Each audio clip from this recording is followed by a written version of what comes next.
Yo, yo, yo, boys and girls, it's your boy Rob. Welcome back to Pixel Lab. If you're new to the channel, hit that subscribe button and let's get started.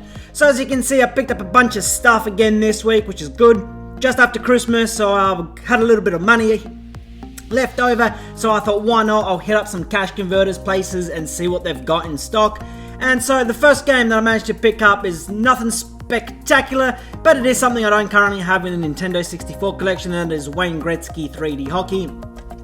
Paid $22 for it, so pretty good bargain overall. Looked on eBay, comparable prices were about $30, so for $22 I pulled the trigger on it, because like I said, I don't currently have this one in the collection, and I am trying to get as many Nintendo 64 games as possible, as it is kind of the console that I feel most nostalgic towards. So yeah, I did manage to get that one. Also, while I was in another cash converters, I picked up Mortal Kombat Falcons Revenge on the Super Nintendo. Once again, the Super Nintendo is probably one of my weakest consoles as far as games are concerned. I don't have many, so I am trying to get as many as I can as well. Because I've been looking on YouTube and things like that, and actually some of the 16-bit games are actually quite cool that I missed out on. So I did get that one for $39. But I'm not quite sure if you can play this game with a zapper or whether you need that super scope gun things, because if you do need that, I'll be a bit out of luck there, because I don't have a super scope at the moment, and they are actually very tricky to find here, especially in Australia. So if it does not work with the zapper, which I will actually test afterwards to see if it does, it would be great if it did, but if it doesn't, then obviously I will need to get myself a super scope. And yeah, like I said, paid $39 for it, so I thought that was a pretty good bargain as well, and it did actually come with a little bit of a protective sleeve as well, so that was quite cool.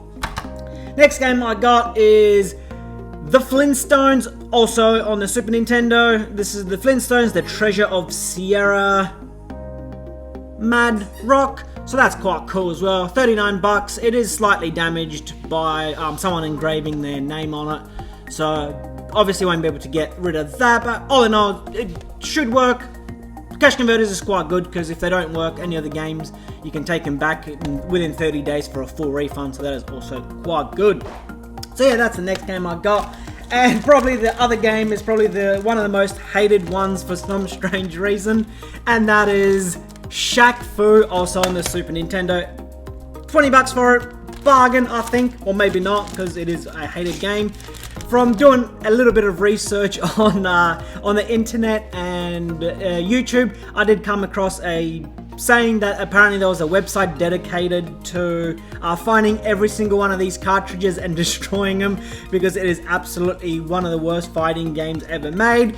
But fortunately enough for me, this game did survive, so I will be able to experience the crappiness of it. So that is absolutely awesome, and I do look forward to experiencing how bad it is, because for some strange reason I am a sucker for bad crappy games. Even though if I do play them for 10-15 minutes, I still like to try them out.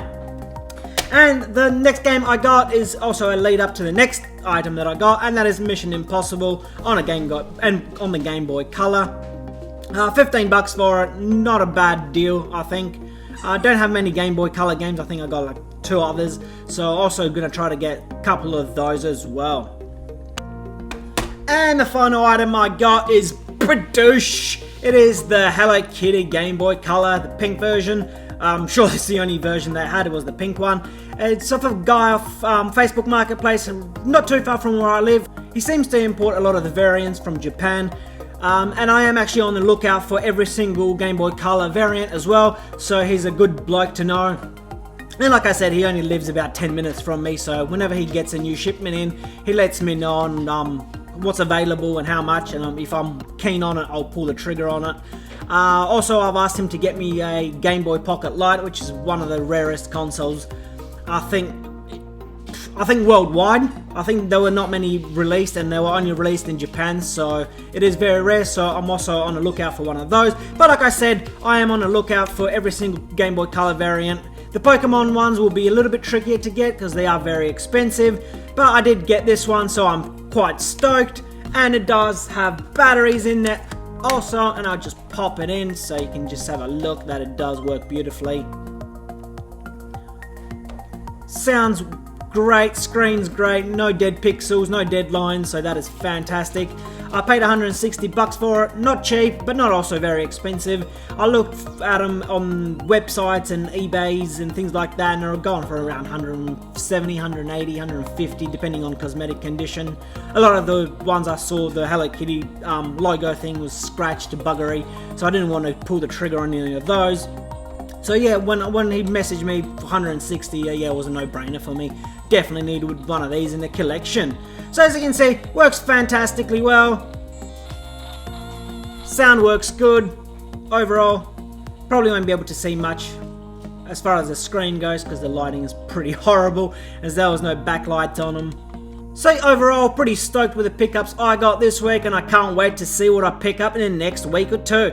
So if you enjoyed this video guys, hit that subscribe button and I'll catch you in the next one. Bye!